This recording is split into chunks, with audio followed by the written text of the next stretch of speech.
I hope I have an awful day. I hope the morning starts bad and then the rest of the day just continues to get worse and worse and I hope it just stinks. Okay, clearly no one thinks like this, yet some days we have good days and some days are bad. So I'm not here to tell you that every day is gonna be great, but I do have a little trick or rule or piece of advice that I think will make your day at least start better and hopefully then set the tone for the rest of your day. I'm Erica Bell. If you like videos like this, organizing, life stuff, travel stuff, please hit subscribe and let's get on with it. So my key to having a good day is to start the night before.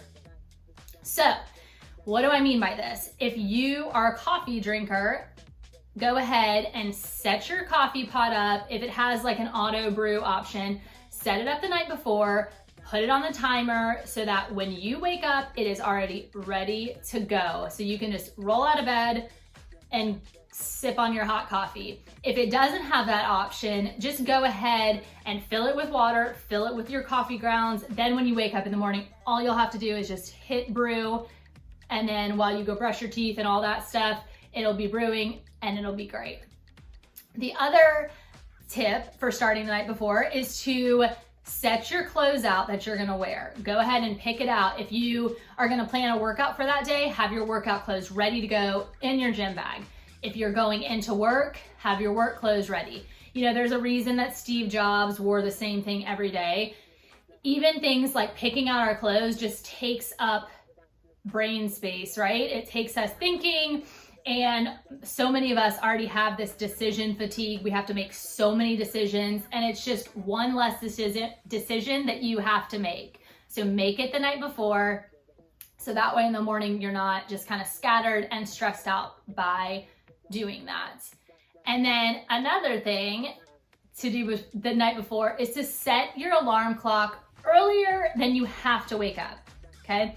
So if you have to wake up to go to work, push it back a little bit earlier. Or if you're not going into work, say you're a stay-at-home mom, I would say aim to wake up before your kids get up. Now, I get it. If you're like, your kids already wake up early, I know that. Mine do that. Mine have always been early risers. So this is waking up extremely early for me, but I still make a point to do it every day because, well, most days, if I'm being honest. Because just having that time in the morning when no one else is around me to do something for myself, it really sets the right tone for my day and it makes a huge difference.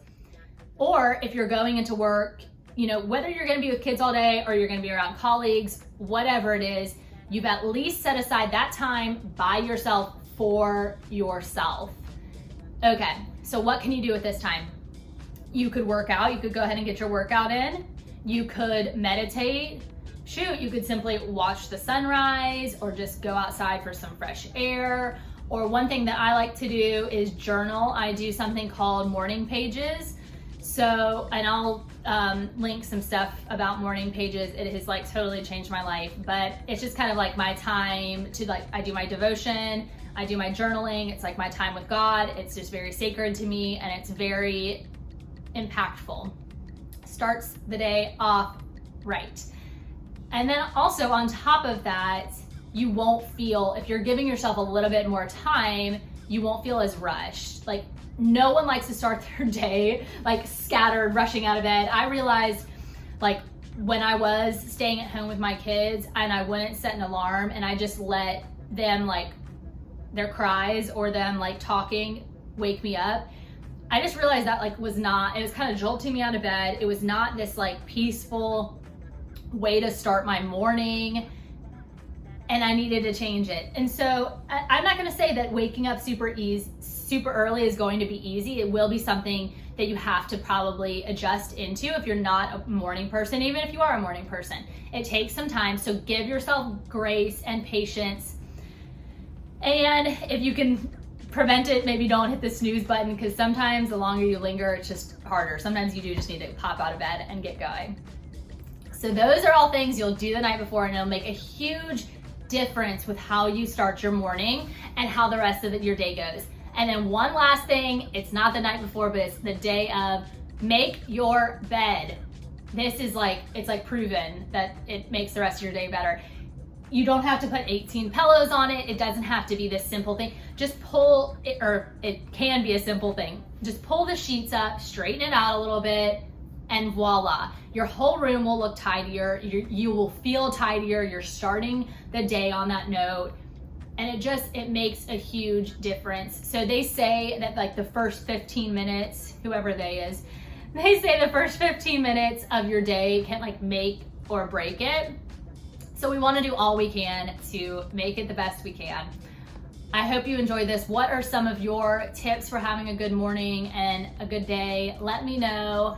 I'll talk to you guys soon.